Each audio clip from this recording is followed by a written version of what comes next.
The first wine that was drank was at John Postlewhite's Tavern in Lexington, Kentucky. It was the first time that they'd been able to drink wine from, one of our own wineries and vineyards. Kentucky had the first commercial vineyard. It had the first vineyard society. It was one of the largest producers of grapes and wine before Prohibition. It was at the right latitude. So we do have a history of it. After Prohibition, it died. It's been a slow regrowth. It kind of grew in phases where you had 3 pop up in the mid 80s and early 90s, and then you had another dozen pop up after that, and it kind of stayed there for another maybe 5 or 10 years, and then after that it exploded to 50 or 60 or however many wineries that there are today. In California, I started in the 70s, and California was trying to show that they could make wines that were as good as French wines, and they did. And then I went to New York State, and New York was trying to prove that they could make wines as good as California. And they do, they really do now. And then I was spirited away to Kentucky, and Kentucky would like to make wines as good as they make in New York now. If New York can do it, I can do it better.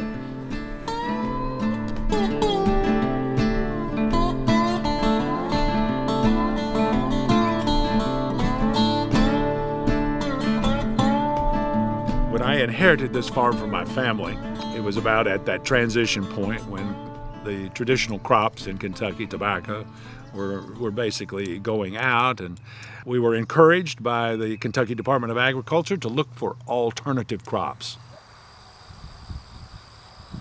I was just trying to think of something good to do with this property that we own, and I said, what would grapes do?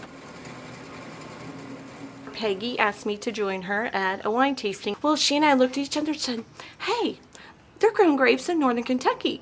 And we looked at each other like, Mom and Dad have 30 acres. So she goes, let's go home and ask Mom and Dad if we could grow grapes out there. That would be something fun to do. Took a trip to Napa, just loved it. I grew up on a farm. My dad was an electrician, so I enjoy being out. And so I was thinking about doing this at retirement. Well, I was born and raised on a farm, so I know a little bit about agriculture. So I thought it would be an interesting learning experience for me. I wanted to learn how to grow grapes. I came up with a bright idea to open a U-Pick vineyard for amateur winemakers. It went over really, really well. 2003, I thought, well, I think I'll try this. So I made some wines, and I kind of got the bug. And my wife decided that we should own a winery. Instead of me giving my wine away, we should start selling it. We started out as home winemakers. We were big fans of small farm wineries. At some point, we decided we wanted to maybe in the future open a winery. You just develop a taste for wine initially, and then it becomes a passion because it is a complicated substance. It contains so many essences of so many different things that it's an adventure. I was making homemade wine at the time, and it seemed like planting a vineyard was kind of a natural thing to do. We started a lot of research, read a lot of books, probably 3-4 feet worth of books, and just figured out what we could and couldn't grow. Started reading about growing grapes and wine production, and I was kind of hooked. From there, it just kind of blossomed. We planted 400 vines. That shows you how naive I was, because I had no clue how much production would come off of 400 vines. My husband said, I've been researching this. I ordered 2,500 vines for us to plant in the spring on your parents' property. I go, that seems like a lot. And he goes, no, it's not a lot. It's small in comparison. Well, in comparison to what? And it took us about 3 years battling the deer and the turkey and the raccoons. Finally, one summer, I went out, and lo and behold, these plants had berries on them. We had to close off one bathroom in our house that had a clawfoot tub in it, because that's the only place around the farm that we could get to 80 degrees to ferment the red wine. So we had these glass carboys, and we sat them inside the tub, and I said, there you go. Now you're in Kentucky. You know you're in Kentucky when you're making wine in your tub. So.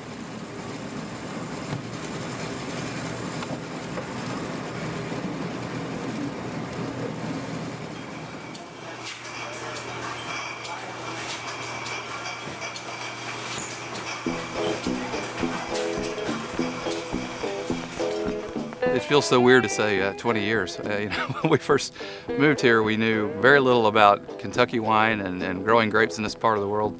So it is really wild that we're almost approaching a 20-year anniversary. We've fortunately enough been around for a while. We've got a pretty good local following.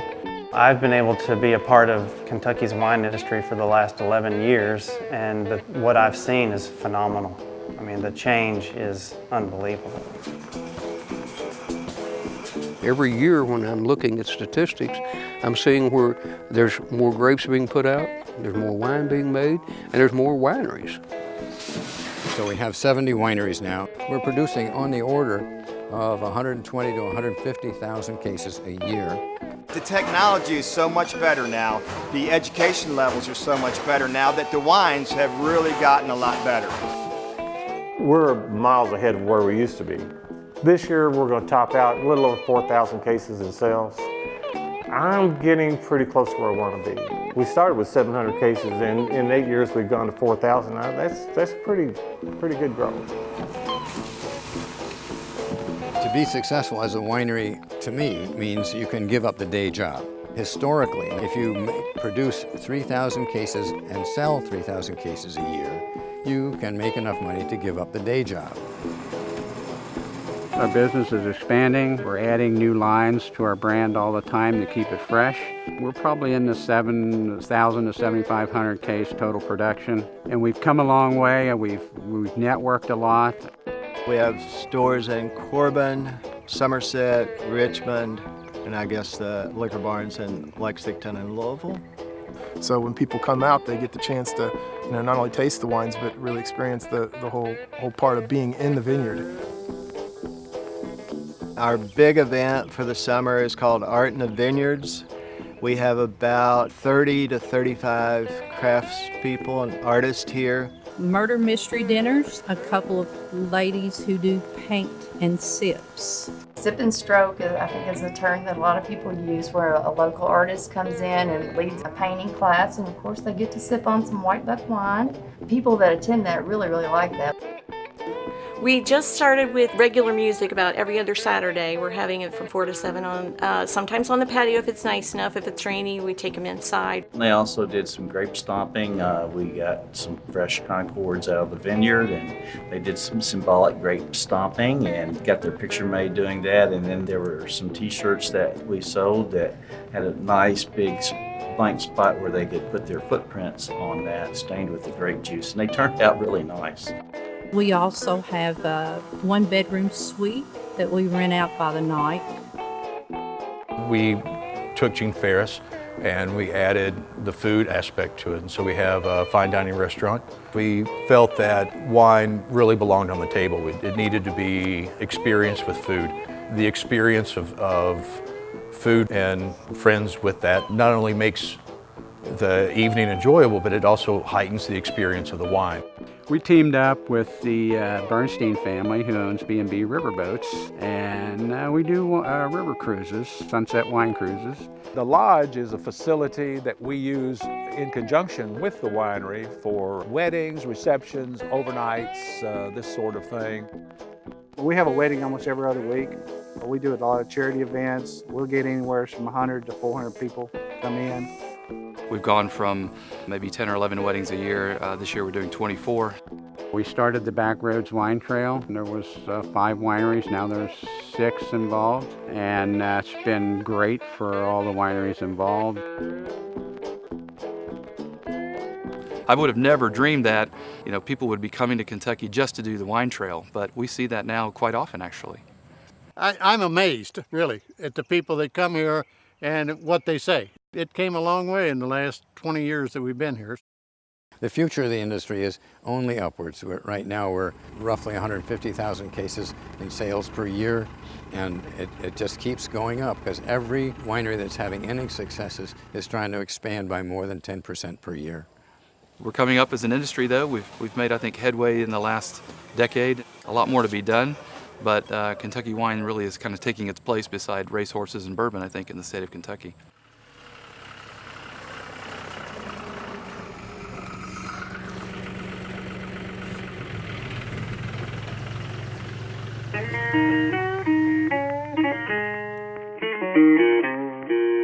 The one downside with Kentucky is you get your inconsistent weather patterns here.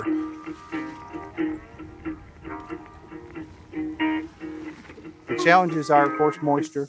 Where Napa is dry, they control the water. They have dry fungus. We have humidity, and it's wet fungus that we fight. Some years we have these fantastic droughts, which everybody else hates, but we love. And then you have years that it just won't stop raining. The main issue for us here is black rot, which is a fungal disease. The worst part for your vines, and these are, is -7 will kill them. It got to -10 in Lexington and areas this winter, so there's a lot of guys who lost their vines completely. We were worried when we seen the consistently cold temperatures below zeros. We lost 100% of our Cabernet Franc, which is about 2, maybe 2.5 acres of Cab Franc. Weather here can be very erratic. You just do the best you can and you adapt. You expect the unexpected and then you deal with it as it comes. Fortunately for us, we do have several varietals throughout Kentucky that do grow well. It's just a matter of picking which one you want to work with, how much time you want to spend in the field. Some are a little bit more difficult to work with year to year. Several of the vineyards in the state grow different ones. We're fortunate enough to have 10 different ones out here that we can put together and blend to get the profile we're looking for. So being able to exploit truly what the French call terroir, which is different growing regions, different climates, different soil conditions, and the input of the vineyard manager, we really have been able to hedge those seasonal changes each year and make good wine.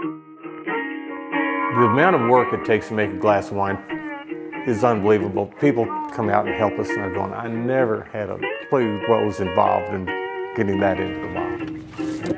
And the usual thing is not noticing that the sulfur dioxide level is not adequate. A lot of my time is spent getting people to measure sulfur dioxide accurately and do it frequently enough to keep the average level of sulfur dioxide, which protects the wine, up during the periods after the primary fermentation. Well, the chemistry, when I was reading about the winemaking, resonated from what you learned in biology and throughout your undergraduate and even some of your graduate medical studies.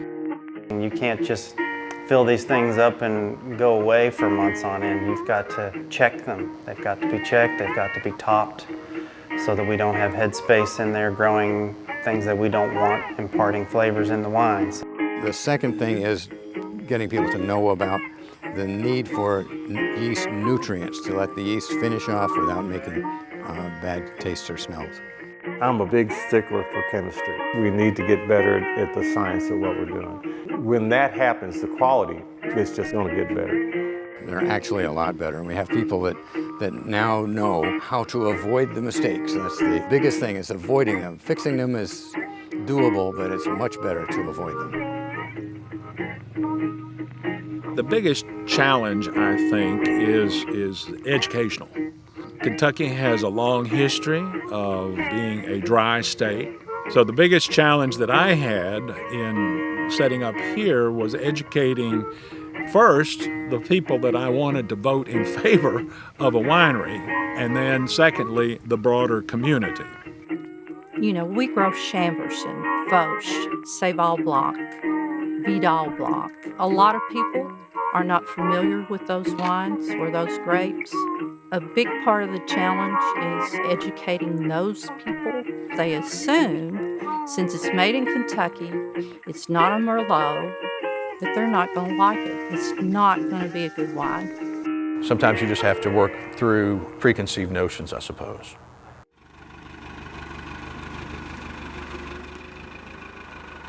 Another area is distribution. We are in an outlying area. Larger distributors do not want to deal with small farm wineries. It's a challenge to get your wines out to the public other than in the winery. It's all about sales, of course, and some of them, they're dry drinkers.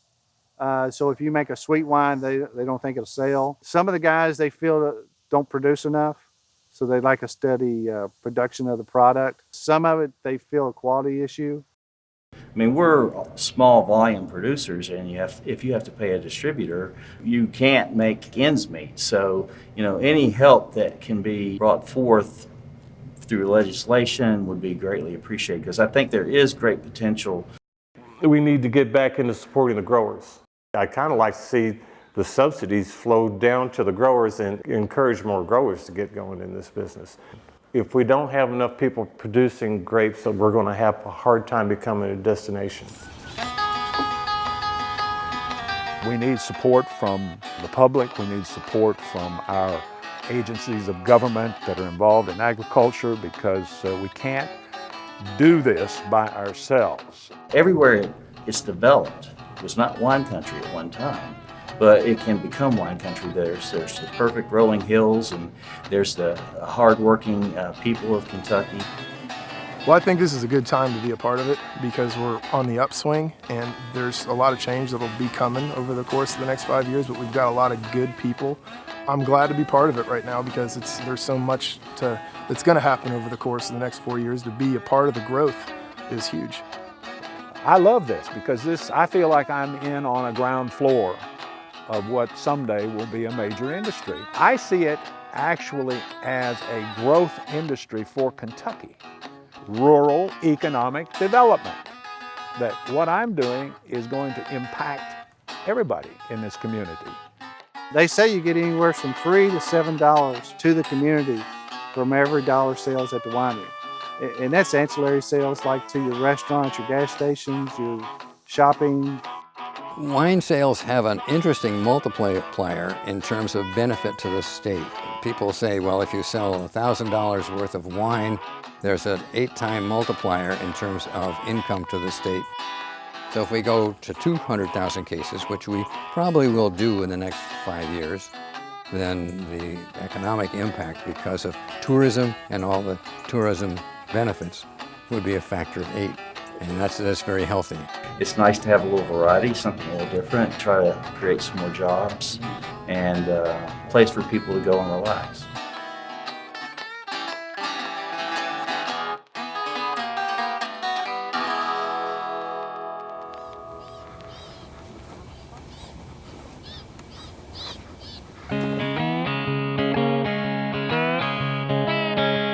The other owner and I agree that the best part of it is the people we meet. When people come here, we have time to sit down and talk to them. That's the enjoyment I get out of it, is sharing this with them. This is a people-friendly business. You've got to tell them your story. It's a lot of family too. I mean, we use a lot of family. Last week we were bottling and the kids were all down here, and some of them are old enough that they stick around for the whole run. So my mom, who's actually 93, was on that bottling line, and she's been on that bottling line since we've been bottling. So. It was a family project, and it still is a family project. Our grandchildren helped us plant the vines. It makes a proud papa and a proud mama. Everybody's in on this, Yeah. and everybody has something to contribute here. Mom is our lead salesperson. She outsells everybody. So yeah, a lot of family members, think they're going to be the winemaker coming up. So it's going to be interesting to see. I do all the winemaking. I'm training my son currently, so he's going to be the future for us. There's not a lot of things that people get to do, and at the end of the day, you get to turn around and say that I made something, I made this. To be able to make something, especially that you grow, you have your hands on from start to finish. It's kind of a very rewarding aspect. I guess that's what I enjoy about it. I love, the grapes. It's one of the most peaceful things in the world to get out there early in the morning with the fog coming up and going through and pruning or whatever you're doing, spraying or whatever it takes. It's just a very peaceful feeling. It's nice to work with something so close and see your results and improvement so quick. There's pride and there's attachment. I mean, you've poured your heart and soul into what's in these barrels. This is something that I designed, I made. I was the controlling factor in every aspect of this. I don't know anything else a man could do and make money at it like this. To get from that field over there to that shelf in there, it's fun because you can see the whole process. You can see it from planting the vine in the ground to sitting there sipping your very own product. That's what makes it exciting, and that's what makes each winery an interesting place to visit, because their stories are absolutely different from my story. I think what has been exciting for me is to come here, turning kind of a cow pasture into a vineyard and a winery, seeing that there was very little at the time, seeing the industry grow from, we were the 5th winery when we moved here in '96, and now there's 65 licensed wineries in the state of Kentucky. That's exciting. I don't see the other wineries in Kentucky as being our competitors. Those are our friends, those are our colleagues. And what I like about that is we all make different varietals of wine, and we all send our customers to each other's place, you know, taste these wines. And I think we're very proud of the products that all of the Kentucky wineries are putting out. I wish everybody success. I want everybody to be out there and making great wines. A lot of the vineyards are willing to work with each other and stuff. It seemed like a tight-knit group of people. I can't meet the demand or supply the tastes of everybody that comes to the winery.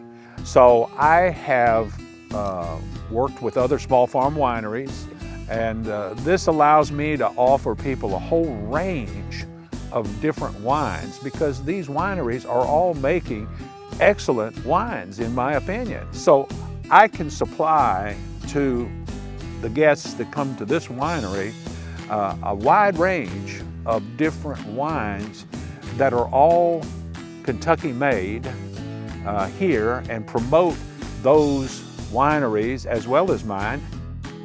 And again, the kind of co-marketing, sending people to another winery, hey, you've got to go see what they're doing over there.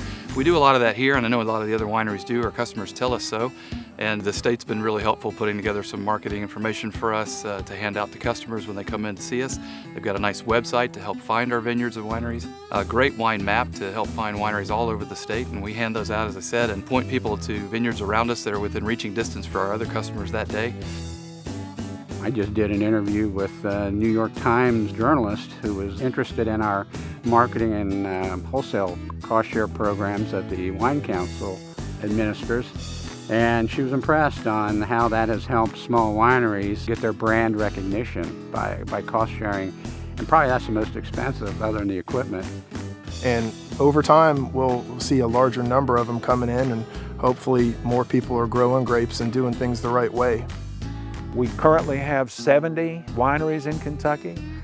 I saw 4 more people yesterday that I'm sure, if there's any encouragement at all, they will probably be interested in starting their own operation. The things that I think that I would personally like to see is continuing increase in quality standard, just kind of across the industry. More recognition from the outside industry as a whole. We're still looking to make improvements year to year. Our goal is to become bigger and better. I mean, year to year, you get a different crop, you get a different harvest, you get a different quality product. So we're trying to make improvements year to year, and ultimately we want to be in all the surrounding states within about a 5-year period, but also continue to make sure that we're keeping our folks local happy. Yeah, we have some growth plans. We're in Indiana currently, 170 stores in Kentucky, around 50 or so in Indiana.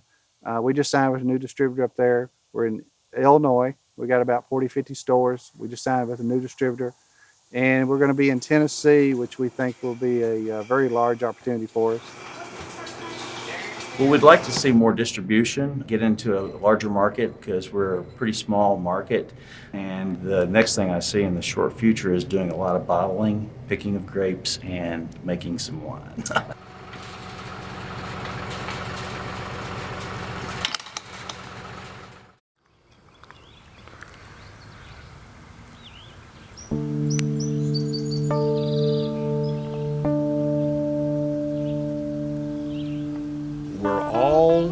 Involved in tourism, we're all involved in agriculture, and we're all involved in trying to find something that Kentucky can be proud of, and I think we've got it.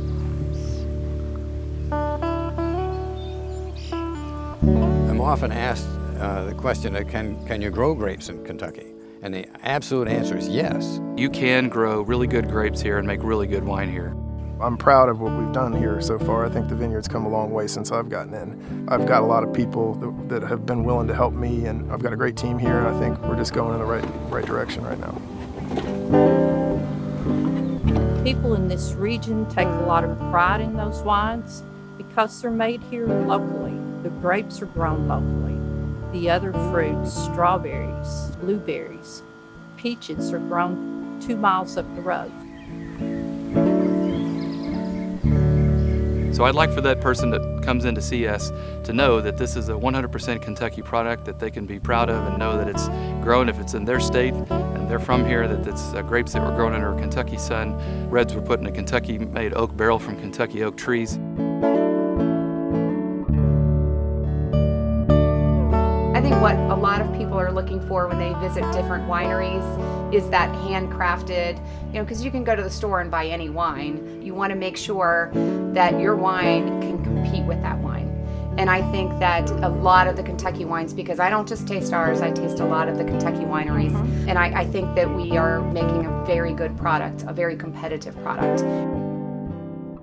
We're pretty proud. I mean, I've been out all over. I belong to organizations. I've even taken some of them with me, and I've had people from Illinois, California, all of them want to come, want to buy our wines. It was a very hard sell initially, and we heard a lot of that, I didn't know there were wineries in Kentucky. Now people know the wines and they actually seek out some of the wines.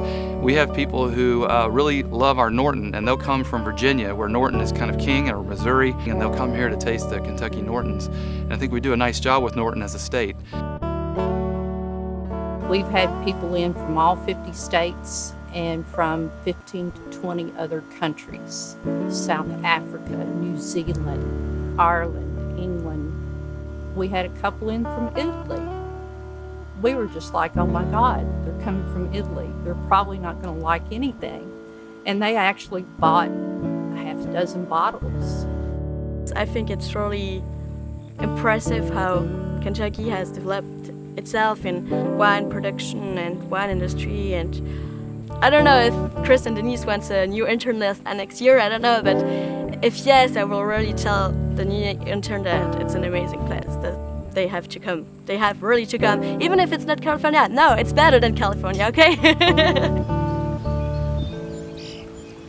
We've had a couple of people from Napa Valley bought a couple of cases of our Chardonnay each, So it's exciting to see how our original ideas about matching varietals to the terroir or the climate, the conditions in which they're grown, is really starting to come to fruition.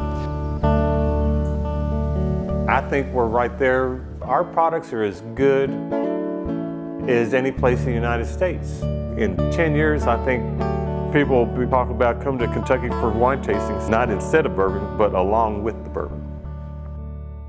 The wine industry here is, it's been a learning curve for a lot of us, but we have some excellent winemakers. We have a beautiful vineyard, and I think people sometimes don't realize how fortunate they are. I think we've got about 65 or 70 wineries and vineyards in this state now, and most of them are in a beautiful setting, and it's just a wonderful day trip. And I think if they get out and they start comparing the wines in Kentucky with some of the other states, they're going to find out that we're as good or better than anything out there.